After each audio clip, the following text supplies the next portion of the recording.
کٹھے چلیں گے اور یہ ایک سٹیپ کوئی کسی وجہ سے کوئی غلط فہمی نہیں ہونی چاہیے، اور میں اپوزیشن کو لے کر چلوں گا، اور جیسے میں اسپیکر قومی اسمبلی لے کر چلا تھا اور نون لیگ کے پروڈکشن آرڈر کے اوپر میں اس وقت بھی ڈٹ گیا تھا، آپ کو یاد ہوگا، اور انشاءاللہ جو لیڈر آف دا اپوزیشن کا رول ہے ایز دا چیئرمین سینٹ، وہ عوام کے حقوق کی جو جنگ ہے وہ ہم انشاءاللہ لڑتے رہیں گے، اور میں جو پی ڈی ایم کی لیڈران ہیں ان سب سے میں ملوں گا بھی، اور ان کو کانفیڈنس میں بھی لوں گا، اور I assure all the political parties جو پی ڈی ایم کی ہیں، I will do justice with them.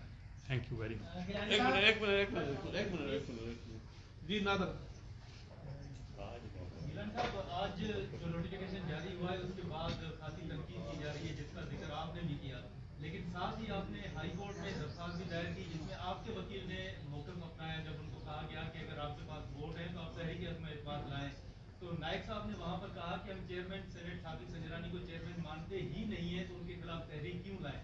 آج آپ نے ان سے ملاقات کی، وقت کے ساتھ انہیں کو فارم دیے، تو کیا پیپلز پارٹی اپنے موقف سے پیچھے ہٹ گئی؟ آپ نے دیکھیں، آپ کو اتنا تجربہ نہیں ہے. میں اسپیکر قومی اسمبلی بھی رہا ہوں، پرائم منسٹر بھی رہا ہوں. اب as the leader of the opposition this is a procedure کہ اگر آپ نے میجورٹی شو کرنی ہے تو that you have to show it to the sitting chairman of the Senate. وہ ایک طریقہ کار ہے، اور آپ کے لیے میں ایک بتانا چاہ رہا ہوں، یو کین آسک اینی بڈی کہ جو چیف جسٹس آف پاکستان تھے افتخار محمد چودھری، انہوں نے مجھے نااہل کیا، اور چند دن کے بعد ان کی بیٹی کی شادی ہوئی اور میں نے وہ اٹینڈ کی. جی آپ نے خود بھی کہا اور آج کسی اور نے بھی تبصرہ کیا کہ باپ کے گھر بیٹا پیدا ہو گیا، یہ کسی اور کا لڑکا نے تبصرہ کیا آپ سے کچھ بیٹا نہیں. دو سینیٹر ہیں احمد خان صاحب اور مرزا بابر صاحب، وہ بہت نون ہیں ثابت سنجرانی صاحب کے ساتھ. ان کی آمد جو ہے آپ کے ساتھ کئی شبہات کو جنم دیتی ہے. ان کی موجودگی میں اگر آپ تحریک عدم اعتماد لاتے بھی ہیں تو اس بات کی کیا گارنٹی ہے کہ وہ کامیاب ہوگی؟ نمبر 1.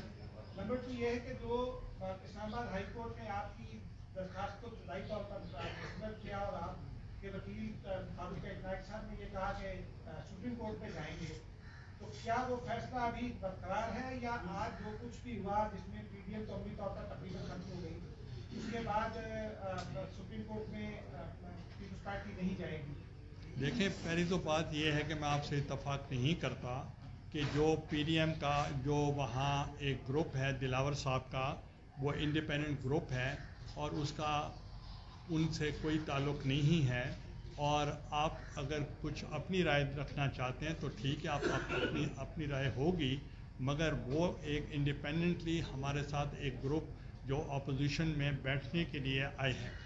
دوسرے نمبر پہ جو کورٹ کا ایشو ہے وہ ہائی کورٹ میں ہم نے ابھی موو کیا ہے. اس پہ انٹرا کورٹ جو ہے ڈبل بینچ میں بھی اس کی ہمیں آپشن ہے، اور سپریم کورٹ میں بھی ہے. اور سپریم کورٹ کے کئی رولنگز ایسی ہیں جس میں ثابت ہو چکا ہے کہ انٹینشن آف دا ووٹر جو ہے وہ بہت امپورٹنٹ ہے. اور اس لیے وہ تو خود ریٹرننگ آفیسر کہہ رہے ہیں کہ یوسف رضا گیلانی کے 7 ووٹ میں ریجیکٹ کرتا ہوں. اور جب وہاں ہمارے polling agent Farooq H Naek نے آبجیکشن کی تو ان کی رولنگ یہ تھی، you go to the tribunal اور گو ٹو دا کورٹ. یہ ان کی اپنی رولنگ ہے. گیلانی صاحب یہ بتائیے کہ وہ جو 4 لوگوں کا آپ گروپ بتا رہے ہیں یہ دلاور خان کا، ان میں 3 نام کون سے ہیں؟ ایک تو یہ، دوسرا یہ کہ کیا سپریم کورٹ، کیونکہ چیئرمین صاحب کا ایک بیان آیا تھا کہ ہم دوسرے فورم پر بھی جائیں گے اسلام آباد ہائی کورٹ کے فیصلے کے خلاف، تو ووٹ تو آپ کو ملے، اب سپریم کورٹ آپ جائیں گے؟ کیونکہ اگر وہاں سے چیئرمین دیکھیں پہلی بات یہ ہے کہ اس وقت عوام کی نگاہوں میں میں چیئرمین ہوں، اور ایٹ دا سیم ٹائم میں لیڈر آف دا اپوزیشن بھی ہوں، تو اس لیے آپ کو تو خوش ہونا چاہیے. اور دوسرا یہ ہے کہ جہاں آپشنز ہیں، محترمہ بے نظیر بھٹو شہید صاحبہ کی ٹریننگ یہ تھی کہ بھٹو صاحب کو جس عدالت نے ہینگ کیا اس عدالت کے سامنے وہ پیش ہوتی تھی، تو اس لیے ہم نے کوئی انا کا مسئلہ نہیں بنایا، تو جو عدالت کا جو آپشن ہے وہ ہمارا ہے۔ وہ نام بتا دیجیے، تین دلاور خان کے جو 4 ان میں 3 دیکھیں، میرے پاس ساری لسٹ ہے، میں ساری دے دوں گا آپ کو۔ گیلانی صاحب